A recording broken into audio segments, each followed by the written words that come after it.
Hi, good afternoon, everyone. Good afternoon. We are so overjoyed to have you all here right now and to provide this opportunity to share with one another about all things library and information, and just to provide a space, not that you need to be reminded, but just how vitally important you are in this world of massive over information, and how do we sort through all of this stuff. And also, I was just sharing with our guests today, Jamie and Laura, that I just recently learned some lovely things about our campus, such as, and they're on my campus at Cal State Northridge, and I just recently learned that we have embedded librarians. So I think also these partnerships that we can form together are so powerful, and just, knowledge is power. It's that old phrase that we remember from TV after school specials and such.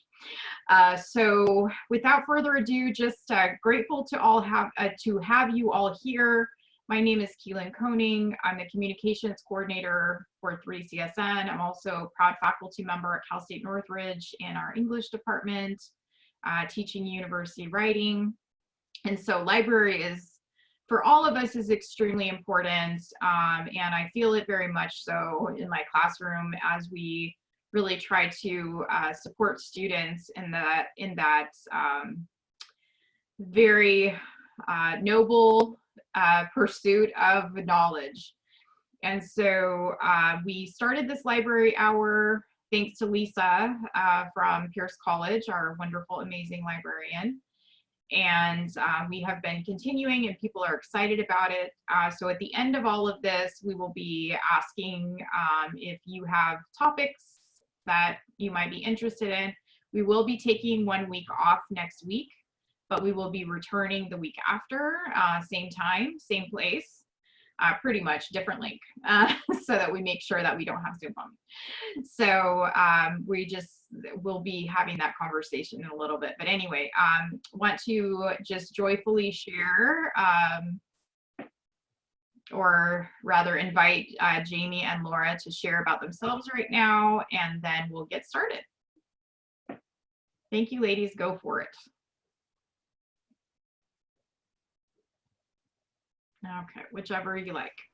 Okay.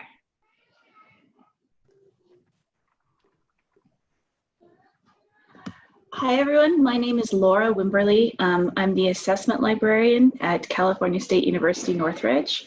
I'm also our subject liaison to geography, recreation and tourism management, and political science.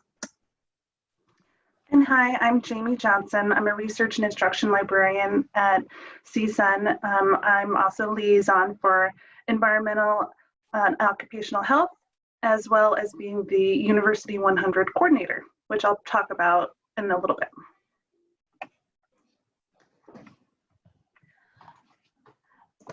So next slide. So just to give you a sense of the scope, CSUN has about 40,000 students, including the undergraduates and the graduate students. We have 23 tenure track librarians, including me and Jamie, although Jamie and I both started out as part-time or lecturer librarians. We say part-time, that's our adjunct librarians. Some of them work 40 hours a week, some of them many fewer. And we have about 60 staff at the library. So that's our pool who serves our 40,000 student body, 40,000 full-time equivalent, that is. Next slide. So this year's incoming transfer class, we are extremely excited about.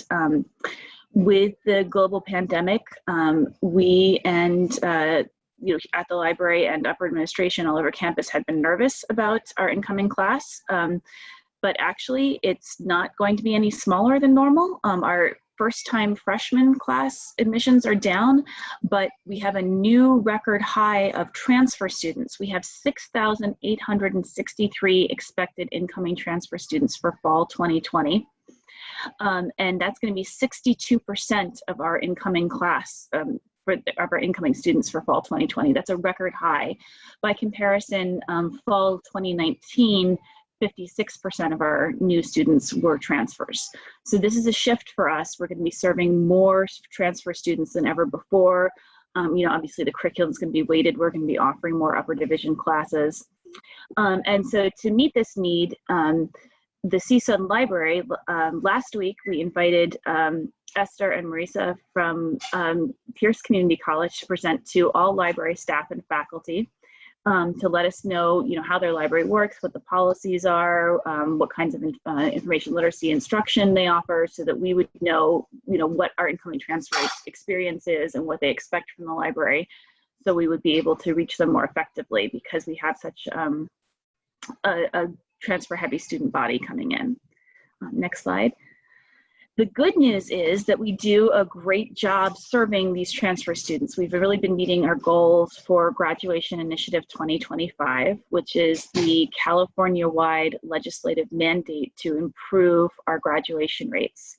So you can see here that, Becca asked what the assessment librarian is. So actually, that actually speaks to this slide. So this is a new position. It was created just 3 years ago. I'm the first one at California State University, Northridge, to hold it. Only a few of the other CSUs have it. It's new nationwide. So my job is to help demonstrate how the library contributes to student success. Also to make sure, you know, to contribute to our accreditation reports, and to you know, see which of our resources are being more heavily utilized, and you know, help determine, you know, which hours are we going to be open, what should we invest in, you know, that kind of thing. But a lot of what I'm helping to do right now is to demonstrate how we contribute to improving student success outcomes, and what we need to do to get our students graduating on time. We can see right here from this slide that the Graduation Initiative 2025, CSUN is really exceeding our goals that have been mandated by the legislature for what percentage of our transfer students graduate on time.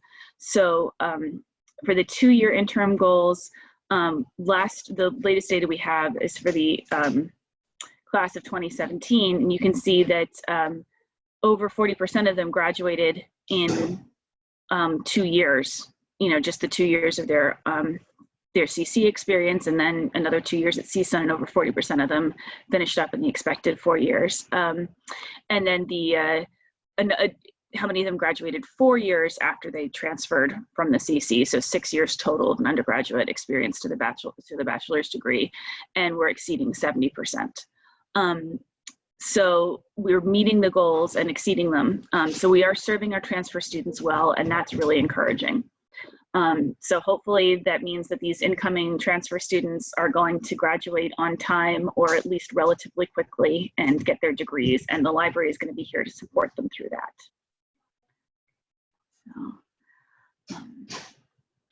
So the question is, what can we offer? The first thing we want to speak about a little bit is, what can we offer the students who are still at the community colleges during the coming year?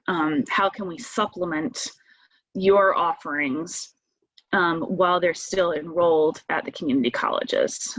And unfortunately, the answer is this year, not very much.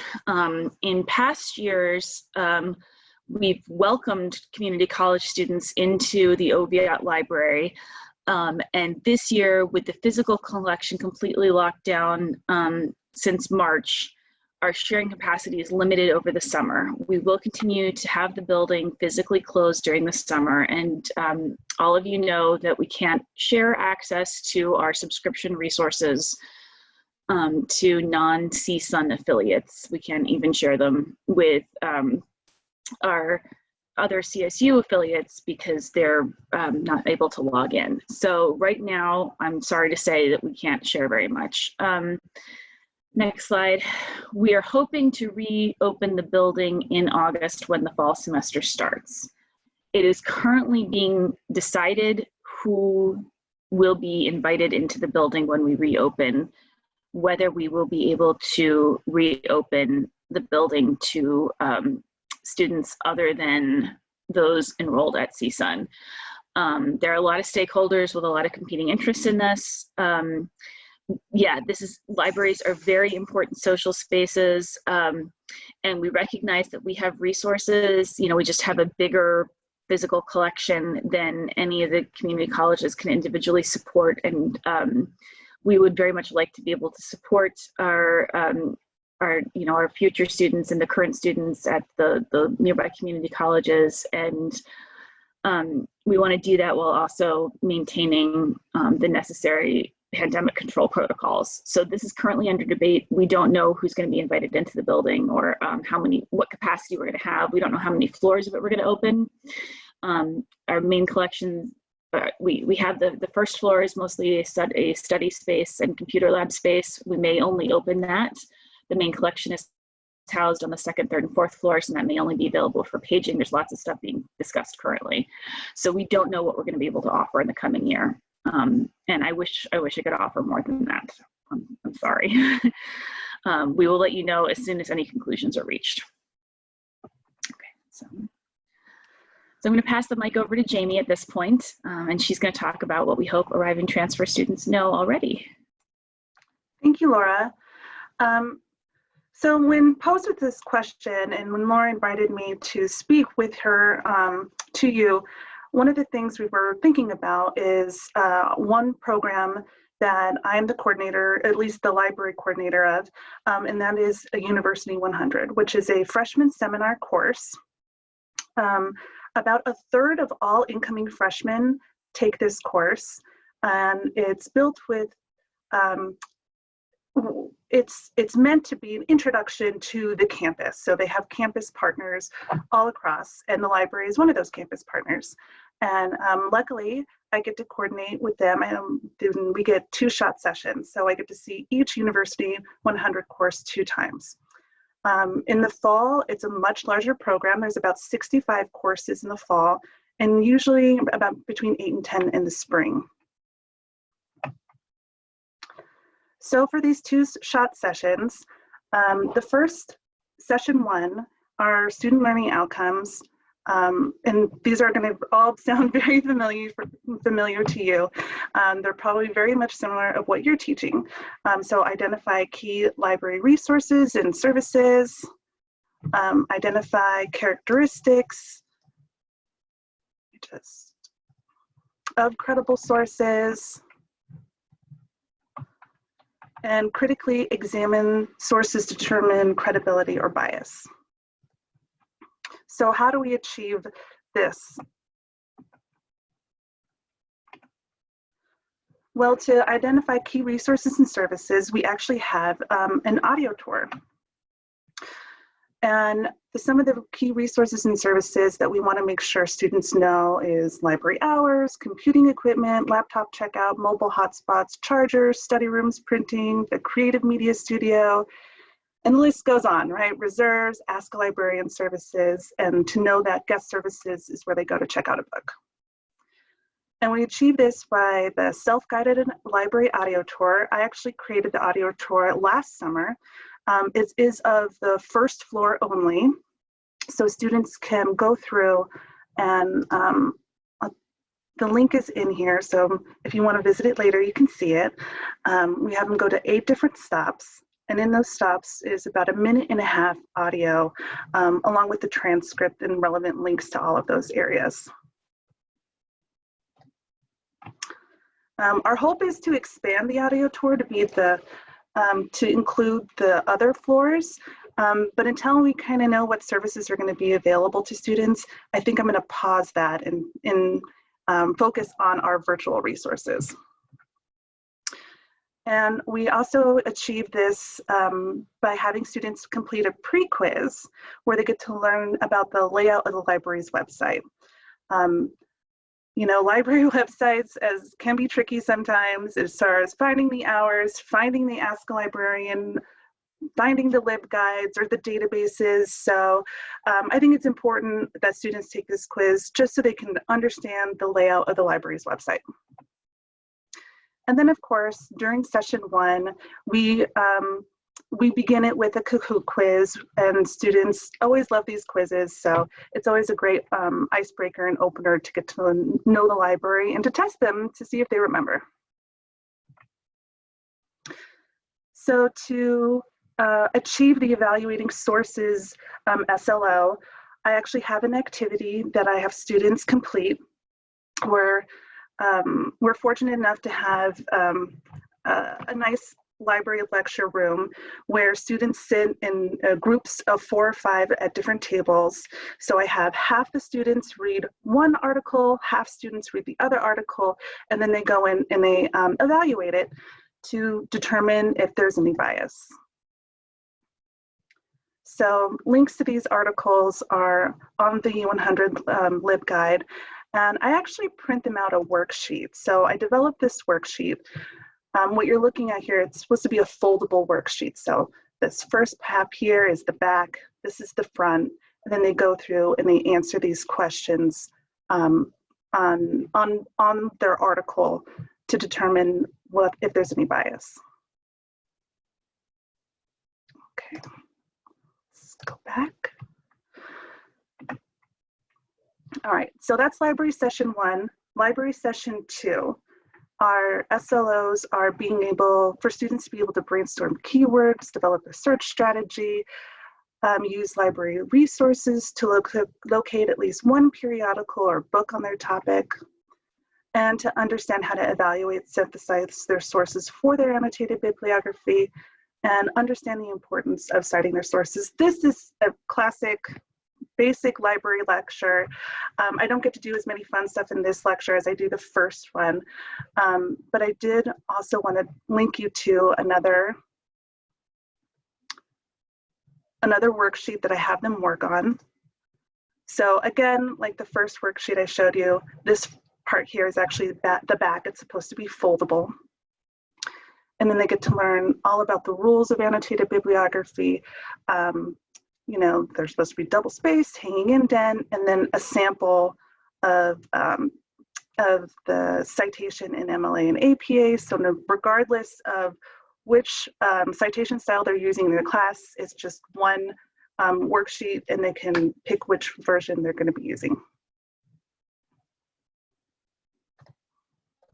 Okay.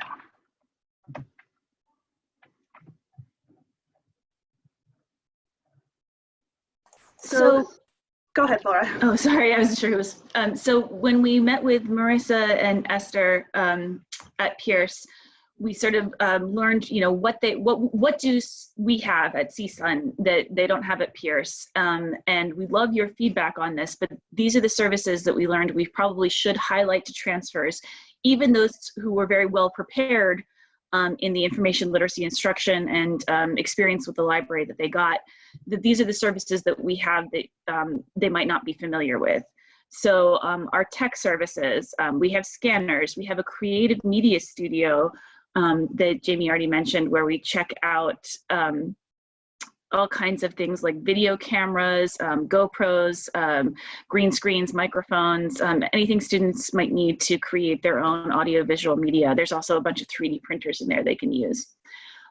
We have weekend hours for both. That's true for online reference. So we have online reference provided by CSUN librarians, as well as our 24/7 co-op backup coverage for our online reference. And we hope that the building will open weekends in spring 2021. We also offer interlibrary loan, not CSU Plus, which is sort of analogous to the community college sharing network, but also beyond, that they can access not just all 23 CSU campuses, but if it's not available there, we can access other UCs and whatever libraries needed for most items. And then the greater emphasis on articles. Marissa and Esther emphasized to us that students tend to choose books over articles, and our faculty tend to expect more articles than books, and that's probably because of our greater number of subscriptions to full text databases. So these were the things that we thought we should emphasize to transfer students, as even if you come in very well prepared from your CC library, these are sort of newly available to you. And we would love your feedback on this list. So I'm so sorry. Someone just messaged saying they couldn't see the links that I was sharing. So I'm just going to reshare my screen again and go back. And I just want to note that I pasted in the chat the presentation, so you can click on it, and then you should be able to see the links inside of that. Okay. So the links that I was sharing, let me go. Uh-oh, okay.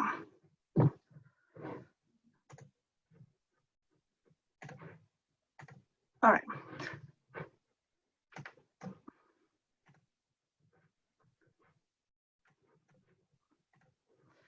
So the evaluating sources worksheet, this is what it looks like. My apologies for that before.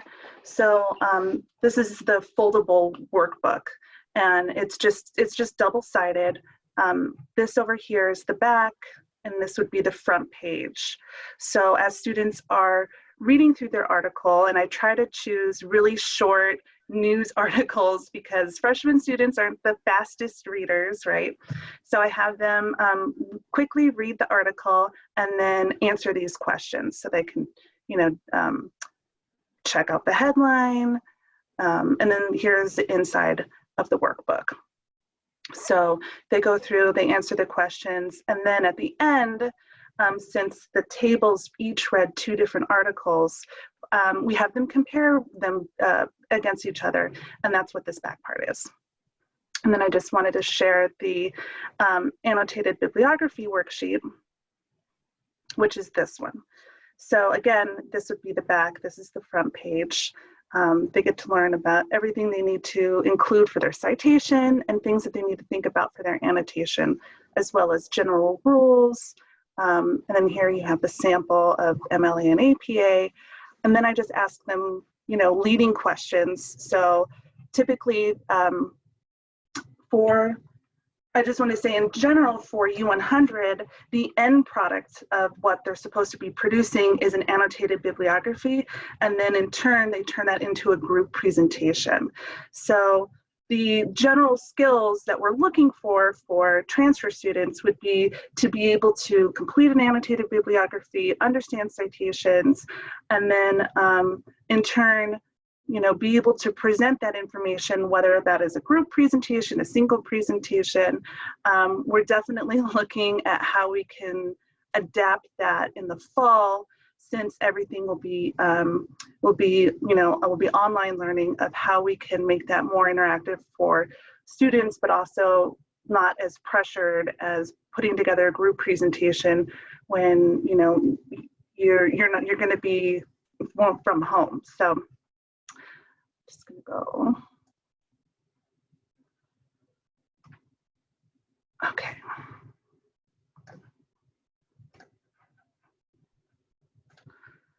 All right. So speaking of the fall, we're gonna be fully online, and our information literacy instruction will also be fully online. So I'm actually working with the online instruction team to move our instruction online. Just to give you some numbers, in the fall, we typically teach 450 library sessions, and this spring we taught 225. So the fall is generally heavier workload than the spring. So we have to think about how we're going to provide this library instruction for the summer and the fall. We actually created a new library instruction request form, which I wanted to show you. It's still not finished, but I just thought I would share it so you could see what at least we are doing. We have them, you know, just a general information, course information, the meeting time and day, depending if they're online, fully online, or if they do have regular meetings. And then we are just asking them, what type of instruction are they looking for? Do they want synchronous through Zoom, or do they want asynchronous material to be created and put either on Canvas or a special Libguide created? And then we have, you know, a chance for them to include either their syllabus or their research prompt, and then they go ahead and they submit it, and they can choose a librarian. So that's what our instruction request form has changed into.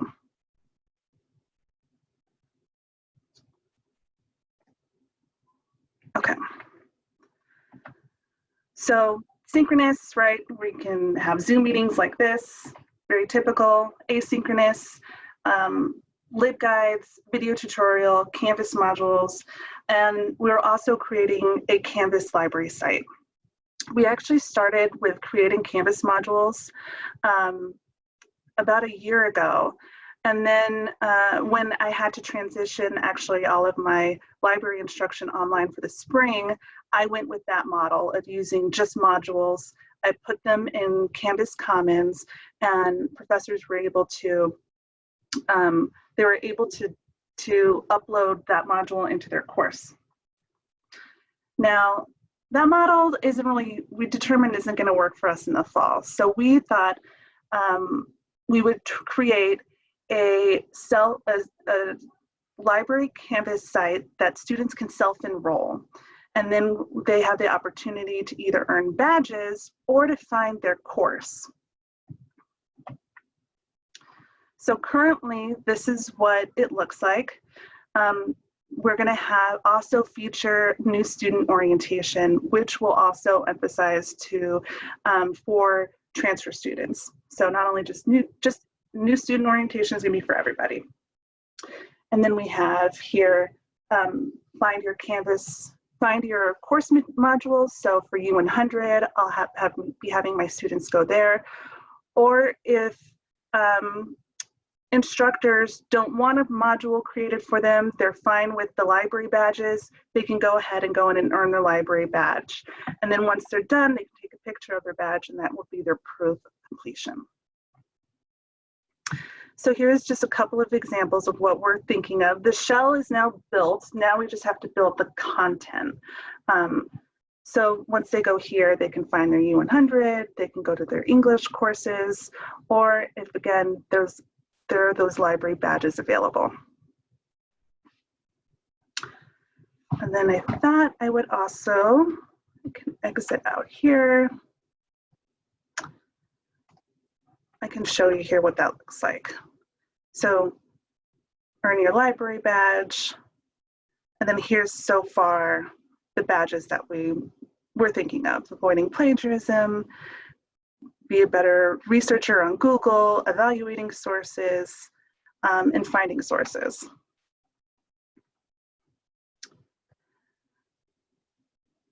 Now, the only thing that I would also advise when you're looking at this, if you go to find your course module, one of the things that I was getting a little frustrated with, or at least it was confusing to me, is once you open this module up, right, you can pick your course. So none of the content for U100 is really ready yet, but this is an example for an upper division course.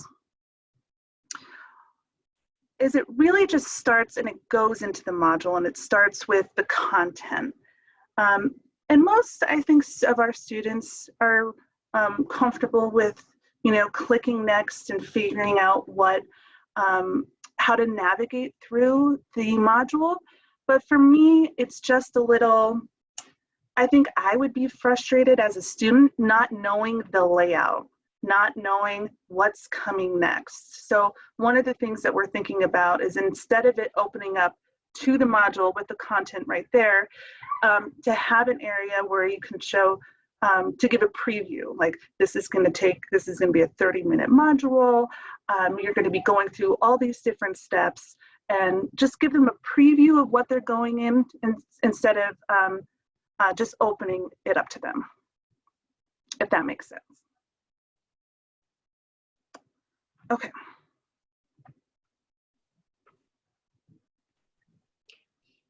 Jamie, someone had a quick question. Yeah. There were a couple questions that just came up. One of them was about whether the Canvas course is available in Commons. I don't think so. I would have to ask my colleague Ding, because I tried to find some other examples of it and I wasn't able to.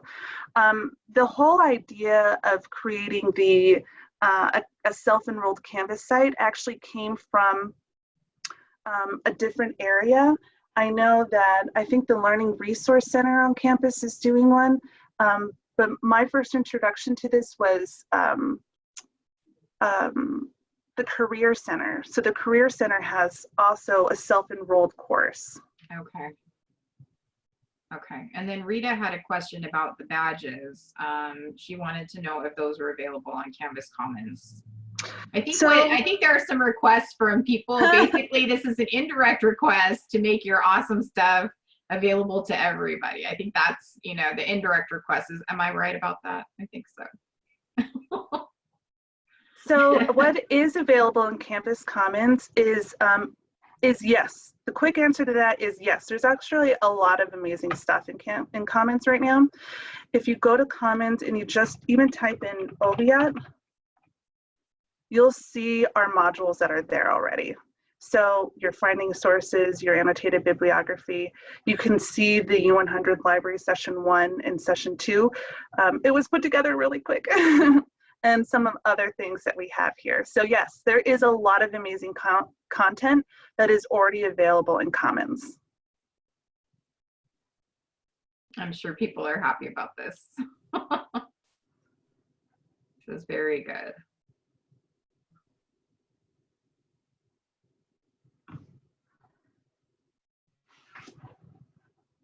Okay, so hopefully that gives you a sense of what we hope transfer students know coming in. Hopefully they know the equivalent of that University 100, and then the gaps, what's different, we hope to cover in that new student orientation Canvas course.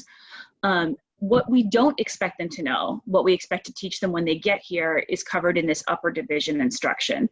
The example I have here is cultural geography. Geography is a pretty small specialized department, but this particular course covers a distribution requirement, so it's a pretty good example, and a lot of non-majors take it. What we don't expect them to know, what's a scholarly journal? And an extremely heavy reliance on scholarly peer-reviewed journals to the exclusion of popular articles. Magazine and newspaper articles are very common sources at the lower division level. So here you can see that we've got some discussion of how scholarly articles are published. That's an infographic I could share. It had to distinguish them from popular articles. Interlibrary loan, once they get into the more specialized research of upper division, we expect them to make use of CSU Plus and interlibrary loan in a way that usually isn't necessary at the lower division level. This is where we start to introduce Google Scholar. And again, Google Scholar isn't usually very useful without interlibrary loan. This is where we start to introduce data sets and or primary sources, depending on the field. So for example, in geography, they would be downloading raw GIS data and manipulating it, or economic data or census data, or starting to work with primary sources from special collections or things like that, depending on the field. And specialized citation styles. So if you clicked on this link for cultural geography, the geography has its own specialized citation style. For upper division, we start to introduce Chicago or Harvard or other specialized citation styles. So this is what we don't expect them to know, and it's the kind of thing we cover for 300 and 400 level courses. All right, Laura, did you want me to open this? Yeah, we can just take a look at the, yeah, here's the infographic, how scholarly articles are published. And you can see that, you know, we sort of got this binge watching television analogy to get the idea of, you know, that a volume is sort of like a season of television, and then the journal is like the episode, and helps them sort of figure out how things are structured and how to create their citations. And then the idea that a database is like a network or a streaming service. So you got to figure out which, you know, do you get this show on Netflix or Hulu? You got to figure out which database it's in. So that's the kind of thing we introduce more in the upper division, whereas we just kind of throw them in the pool. For a lot of faculty, you know, a lot of librarians just say, just use one search is fine for the lower division courses. And then if you look at the citation one, the citation tab in this Libguide, you'll see that we've got a link here to this Annals of the American Association of Geographers style sheet, which is built on Chicago. And so this would be a kind of specialized citation style that nobody expects from 100 or 200 level classes. So that's the kind of thing they do in upper division instruction that we don't expect transfer students to know already.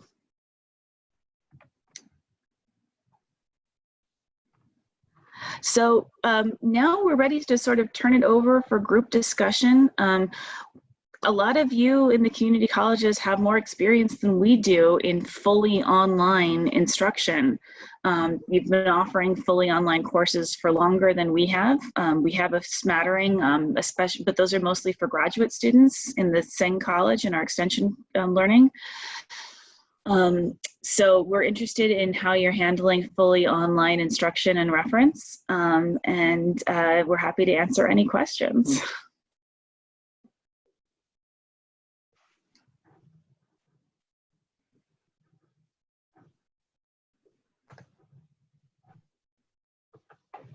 Okay, let me go ahead and take folks off of mute. I can give you the option of unmuting yourself right now. And then you can decide. But in the meantime, I had a question. One moment. Okay, so one of my questions was for that initial assignment with the comparison of the two articles, what are some modifications, because that's such a great exercise, like what are some modifications that might be made for online? Like would you do breakout rooms, you know, things like that? Like how would you make that into something that happens in an online setting? That's a great question. I think it would be, and this is an idea that Laura and I have tossed around about creating more videos and content to be able to explain how Google works, how just maybe a different angle of the same question. So being able to evaluate their sources, being able to evaluate the content they're getting from Google and how that works, right? Why is it that some articles are higher than others, and the importance of analyzing those texts. I think it's really complex for students to be able to understand. So I'm thinking about the breakout rooms, and unless there is an instructor or someone able to be in one breakout room with the students, I'm not sure that they're going to get what they're actually supposed to be doing. So I don't know that I would recommend that assignment for a breakout room session. So I'd have to think about it and adapt it. Okay. That's a great point though. Breakout rooms are interesting for sure. And then Becca had a question for you, Laura. What is an assessment librarian? I think we're intrigued. Okay. So as an assessment librarian, like I said, this is a new position and it's new around the country. I don't think anyone with this title has had it more than a few years. I'm going into my fourth year with this title. So my job is to demonstrate the library's value. So I also do traditional reference and instruction. I teach in the University 100 program that Jamie's the main coordinator for. I do some of those sessions. And I obviously do regular reference desk and online reference hours and that kind of thing. And I do have my regular liaison responsibilities. But my distinctive job is to look at our usage data, to look at, the foot traffic, to look at any sort of concrete evidence we have of how the library is being used, and to connect that to student outcomes in terms of GPA, credit hours earned, retention, time to graduation, and demonstrate how the library is succeeding at contributing to student success. So I can put some links in here with some, so like for example, I've done a report, right now we have an article under review looking at how lowering textbook prices or course material prices contributes to the passage rate of courses in our Health and Human Development College, and how the library can assist with that. I did a study that looked at how many books first-year students check out of the library, how that contributes to retention and credits earned during a student's first year. So that's the kind of thing I'm working on. I'm also doing evaluating our instruction and doing reports for WASC, which is our accrediting body. So that's the kind of work that I do. It's a lot of data work, which nobody else likes, and I do. So does that fully answer your question? Well, the data work is extremely important, and you're telling the story about the library. So that is extremely important. Thank you so much. You're welcome. Brenda mentioned one thing our faculty seem to like is that we're making YouTube video database tours and workshops. The instructors are putting them in their Canvas shells. So the video database tours of the library, I guess, and workshops. Yeah, that was one of our outreach librarian. I'll be working with her to create a virtual tour of the library's website. So to make sure, that's one of our things for this, on our endless to-do list of videos and things that we want to create. That's one of the higher priority ones, is making sure that students know where to even go to access all of our amazing resources. So I think creating a virtual tour will help them with that.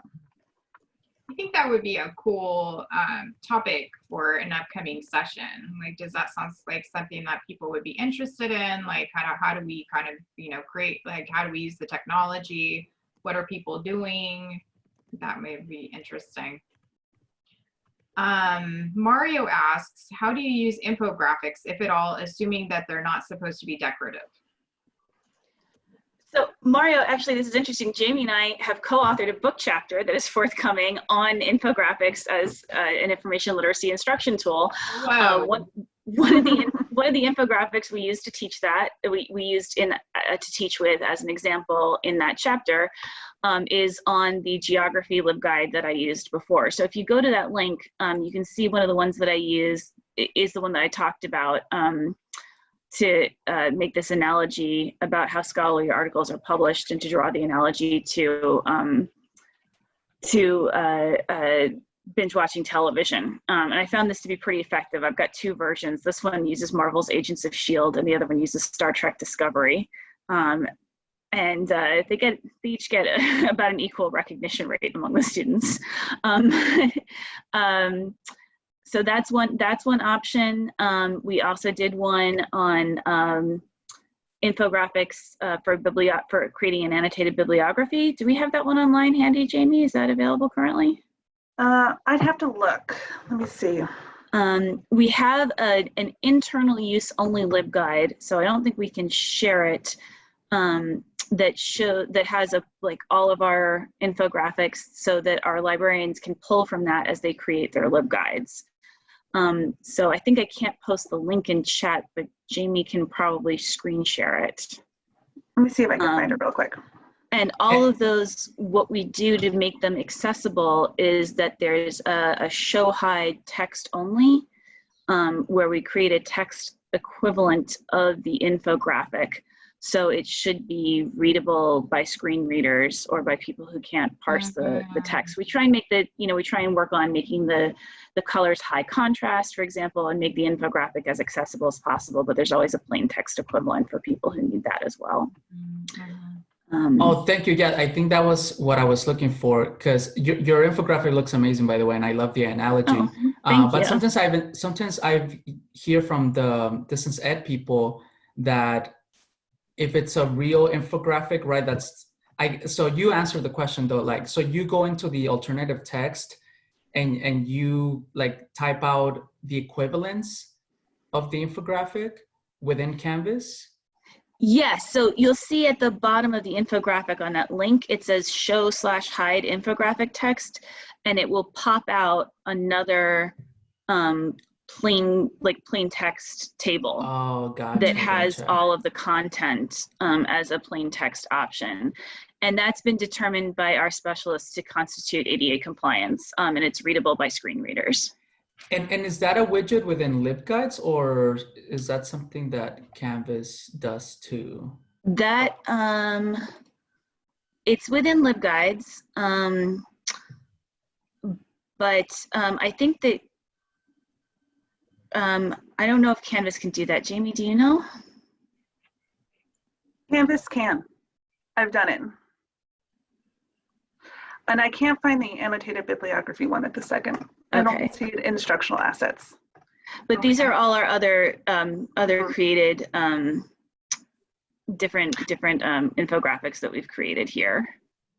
And I think the other point for infographics that I wanted to make is, especially for something like the annotated bibliography, you know, we have a video, and it's a very successful video on how to create an annotated bibliography, and they watch it, but they're going to forget the content. They're going to forget the information.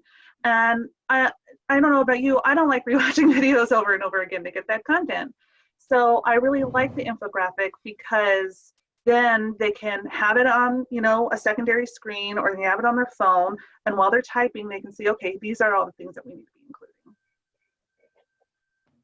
That's great. Diane had a question. Diane, did you want to unmute yourself and share your question? You said, do you also include access to technology? I want to make sure that I get it right, the question. Oh, yes, thank you. I work in a library. I'm not a librarian, but I help oversee the student computer lab in the research library. And just wanted to know if there was any specific data or stats that you might include in as an assessment librarian, as far as access to, you know, actual computer usage and support in the library. Yeah, absolutely. When I look for demonstrating the library's value, I include you know, data on how often students have accessed our creative media studio, looking at how often they've used the lab computers. That data has proved trickier to extract, but I do use our creative media studio, laptop checkout. That kind of stuff is definitely part of the measures that I'm using as demonstrating library value. Absolutely. Okay, thank you so much. And let's see, we have Alana. Alana, did you want to ask your question?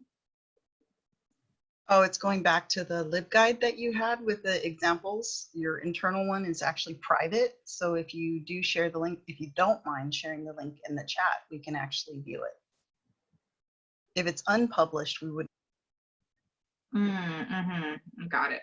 And then as far as the coding for how to include the infographic text button, I think if we, yeah, that would require, you know, knowing the HTML or the CSS or whatever you guys use in the background to create that alt text button.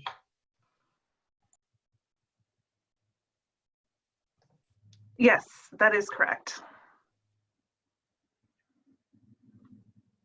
Okay. Wow. I feel like there are some interesting possibilities opening, the infographics and making those accessible. This is really cool.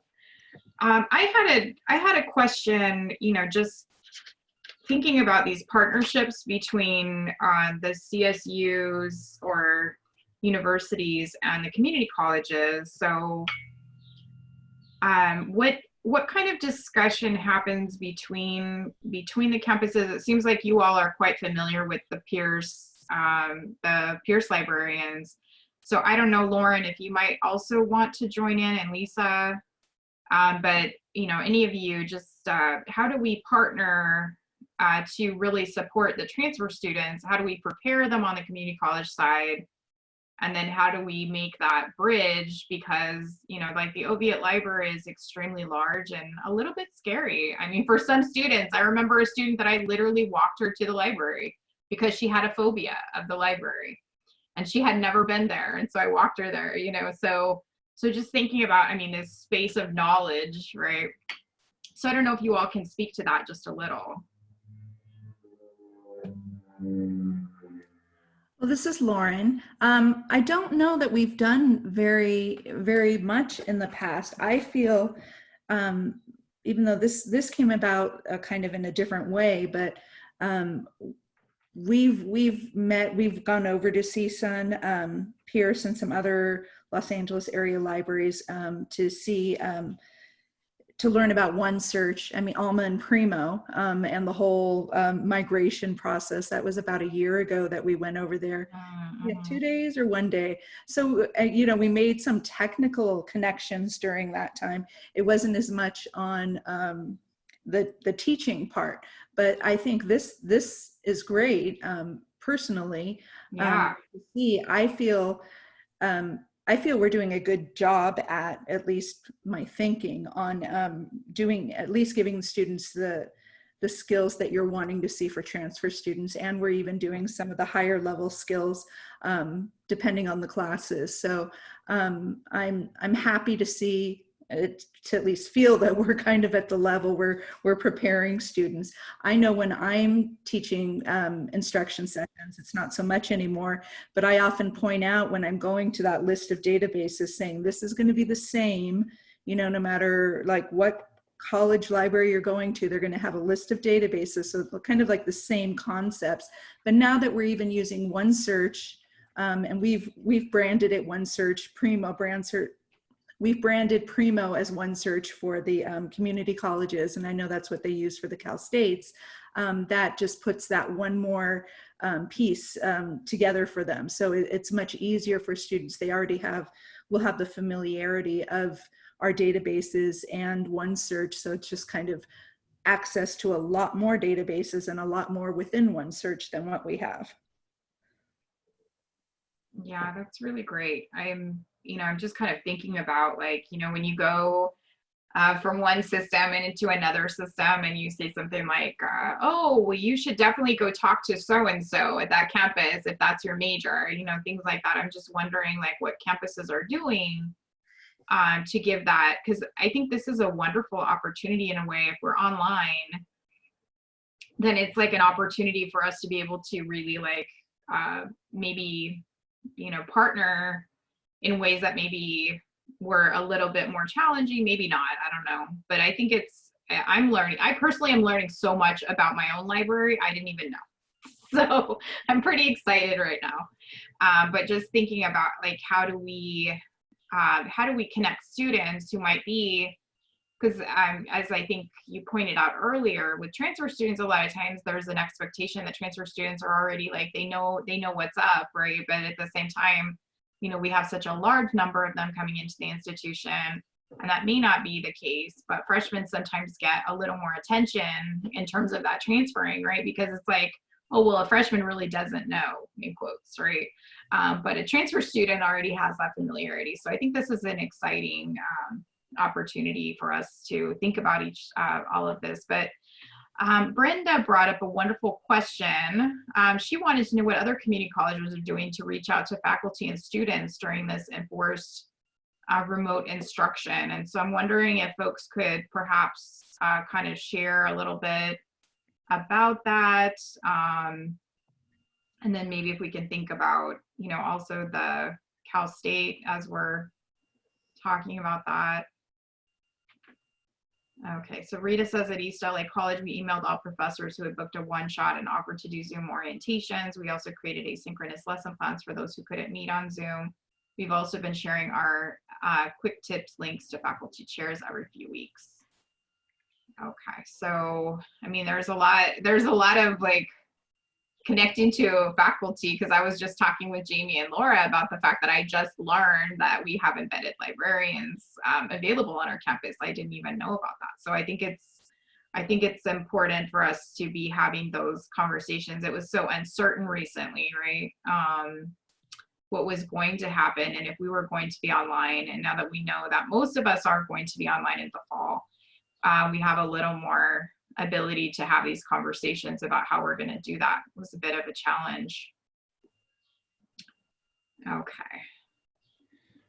I do have another question, if I may, before we run out. I'm interested in how Jamie and Laura, how do you approach the assessment element of the modules?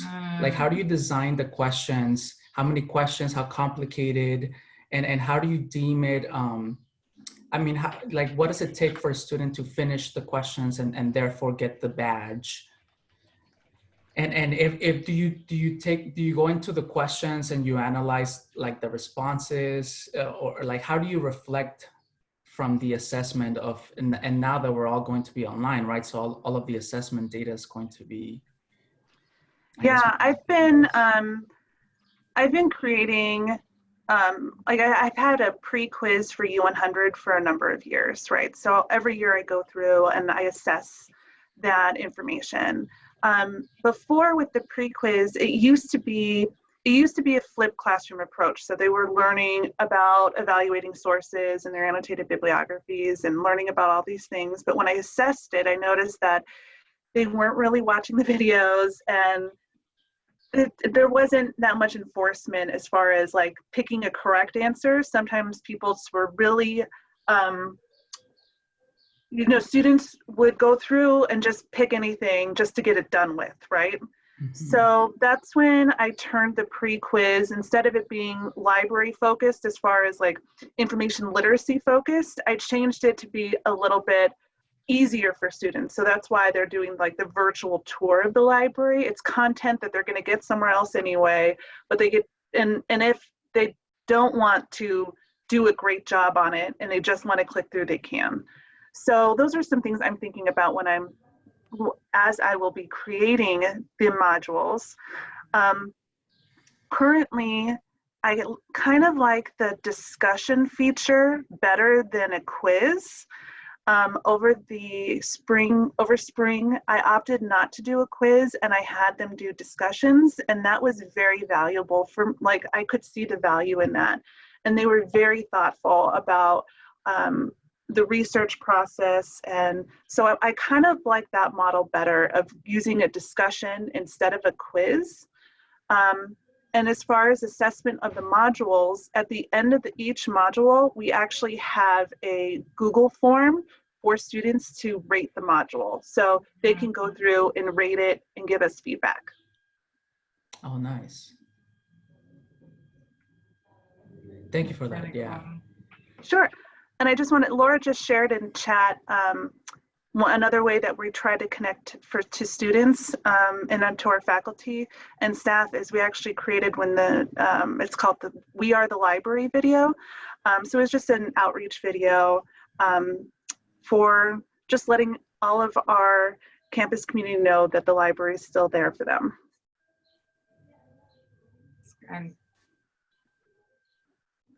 Any last questions that anyone has? This was so great. I think we all got a lot of ideas right now, and more ideas about, like, what we still need to learn about, like infographics, right? I know that's Mario's forte over at Pierce, like all the social media and all that. Always interested in that. I do have a technological question. Are the badges, are those like, is that a widget within Canvas, or is it just like, oh, you completed the module, you get a certificate? Like how techy are the badges? It's basically like a certificate, but you can customize it.